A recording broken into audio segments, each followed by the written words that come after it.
fiindcă are această putere, ortodoxia are această putere de a vindeca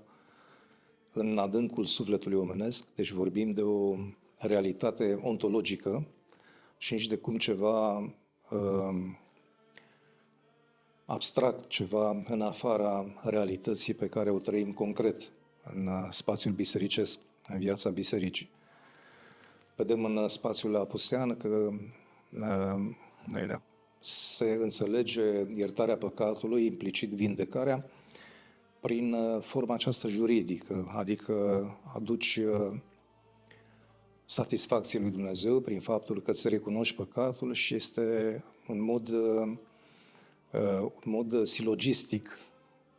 de a te raporta la păcat și la puterea de a ierta păcatul pe care o dă Dumnezeu. Însă în ortodoxie, metoda vindecătoare este harică, iar aceasta are putere de a pătrunde în adâncul omului